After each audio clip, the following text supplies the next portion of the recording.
ಕರ್ನಾಟಕ ರಕ್ಷಣಾ ವೇದಿಕೆಯ ರಾಜ್ಯಾಧ್ಯಕ್ಷರಾಗಿರ್ತಕ್ಕಂಥ ಮೂರ್ತಿಯವರ ನೇತೃತ್ವದಲ್ಲಿ ಕುವೆಂಪು ಅವರ ಜಯಂತಿಯನ್ನ ಗಾಂಧಿನಗರದಲ್ಲಿ ಅಂದರೆ ಬೆಂಗಳೂರಿನ ಹೃದಯ ಭಾಗದಲ್ಲಿ ಈ ದಿನ ಸರಳವಾಗಿದ್ದರೂ ಕೂಡ ಬಹಳ ಅದ್ಧೂರಿಯ ರೀತಿಯಲ್ಲಿ ಈ ಕಾರ್ಯಕ್ರಮವನ್ನು ಆಚರಿಸಿದ್ದಾರೆ. ಕನ್ನಡ ಸೇವೆಯಲ್ಲಿ ತೊಡಗಿಸಿಕೊಂಡಿರ್ತಕ್ಕಂಥ ಅನೇಕ ಗಣ್ಯರನ್ನ ಹೋರಾಟಗಾರರನ್ನ ಕರೆಸಿ ಅಭಿನಂದಿಸಿದ್ದಾರೆ. ಕುವೆಂಪು ಅವರು ಬರೆದಿರ್ತಕ್ಕಂಥ ಅವ್ರ ಕುರಿತಾದಂತಹ ಪುಸ್ತಕವನ್ನ ಕೊಡೋದರ ಮೂಲಕ ಕುವೆಂಪು ಅವರ ಹೆಸರು ಮನೆ ಮನೆಯಲ್ಲಿ ಮನದಲ್ಲಿ ಬೇರೆಯವ ರೀತಿಯಲ್ಲಿ ಒಂದು ಮಹತ್ತರವಾದಂತಹ ಕೆಲಸವನ್ನ ಮೂರ್ತಿ ಅವರು ಮಾಡಿದ್ದಾರೆ. ಈ ಸಂದರ್ಭದಲ್ಲಿ ನಾನು ಒಬ್ಬ ದಲಿತ ಮತ್ತು ಕನ್ನಡ ಪರ ಹೋರಾಟಗಾರನಾಗಿ ಮೂರ್ತಿ ಅವರನ್ನ ಅಭಿನಂದಿಸ್ತೇನೆ. ವಿಶೇಷವಾಗಿ ನಮ್ಮ ಜೊತೆಯಲ್ಲಿ ನಿರಂತರವಾಗಿ ಅಣ್ಣವರು ಬಂದಿರೋದೇ ನಮಗೆ ಭಾಗ್ಯ.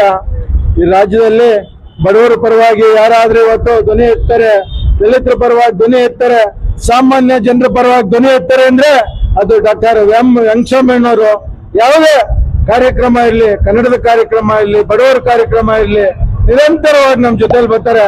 ಇವತ್ತು ವಿಶ್ವಮಾನವ, ರಾಷ್ಟ್ರ ಕವಿ, ಜಗದ ಕವಿ, ಕನ್ನಡದ ಅಭಿಮಾನನ ಅಪಾರವಾಗಿ ಹೃದಯದಲ್ಲಿ ಇಟ್ಕೊಂಡಂತ ನಮ್ಮ ಕುವೆಂಪು ಅವ್ರದ್ದು 24ನೇ ವರ್ಷ ನಿರಂತರವಾಗಿ ಸೇವೆಯಲ್ಲಿ ನಾವೆಲ್ಲ ನನ್ನ ಸ್ನೇಹಿತರು ಸೇವೆಯಲ್ಲಿ ನಮ್ಮ ಸಂಘಟನೆ ವತಿಯಿಂದ 24 ವರ್ಷ ಕೇಂದ್ರ ಭಾಗ ಬೆಂಗಳೂರು ಹೃದಯ ಭಾಗದಲ್ಲಿ ತಾಯಿ ಹೆಣ್ಣಮ್ಮನ ಆಶ್ರಯದಲ್ಲಿ ಕಾರ್ಯಕ್ರಮನ ನಾವು ನಿರಂತರವಾಗಿ ಮಾಡ್ಕೊಂಡ್ ಬರ್ತಾ ಇದ್ದೀವಿ.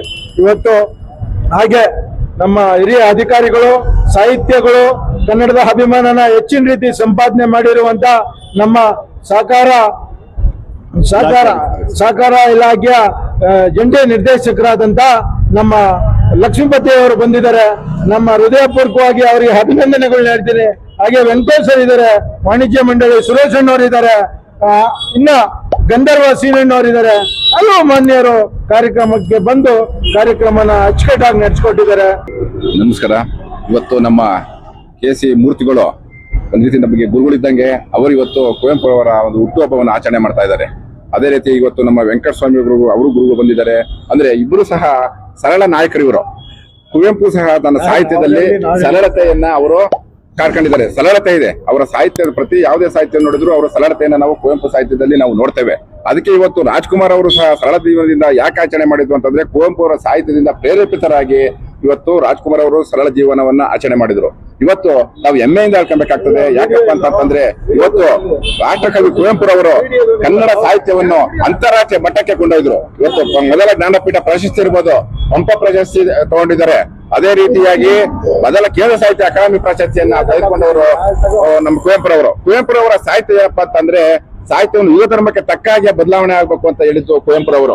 ಇವತ್ತು ರಾಮಾಯಣ ದರ್ಶನ ಬರೋದು, ರಾಮಾಯಣ ದರ್ಶನದಲ್ಲೂ ಸಹ ನಾವೇನು ಮಹಿಳೆಯರಿಗೆ ಹೆಚ್ಚು ಪ್ರಾಶಸ್ತ್ಯನ ಕೊಟ್ಟಿದ್ದಾರೆ. ರಾಮಾಯಣ ದರ್ಶನದಲ್ಲಿ ಏನೋ ನಾವು ಹಿಂದೆ ವಾಲ್ಮೀಕಿ ರಾಮಾಯಣದಲ್ಲಿ ಏನಾಗ್ತೀವಿ, ನಾವು ಸೀತೆಯನ್ನ ಅಗ್ನಿ ಪರೀಕ್ಷೆಗೆ ಒಳಪಡ್ತಾರೆ. ಆದ್ರೆ ಕುವೆಂಪುರವರು ಅಲ್ಲಿ ಸೀತೆ ಮಾತ್ರ ಅಲ್ಲ, ರಾಮನನ್ನು ಅಗ್ನಿ ಪರೀಕ್ಷೆಗೆ ಒಳಪಡಿಸ್ತಾರೆ ರಾಮಾಯಣ ದರ್ಶನದಲ್ಲಿ. ಅಂದ್ರೆ ಅವರು ಏನೋ ಹೇಳ್ತಾರಂತಂದ್ರೆ ಸಮಾನತೆಯಿಂದ ಇರಬೇಕು, ಸರ್ವ ಜನಾಂಗದ ಶಾಂತಿಯ ತೋಟ ಅಂತ ಯಾರಾದ್ರೂ ಹೇಳಿದ್ರೆ ಅದು ಕುವೆಂಪುರವರು ಅಂತ ನಾನು ಹೇಳಕ್ ಇಚ್ಛೆ ಪಡ್ತೇನೆ.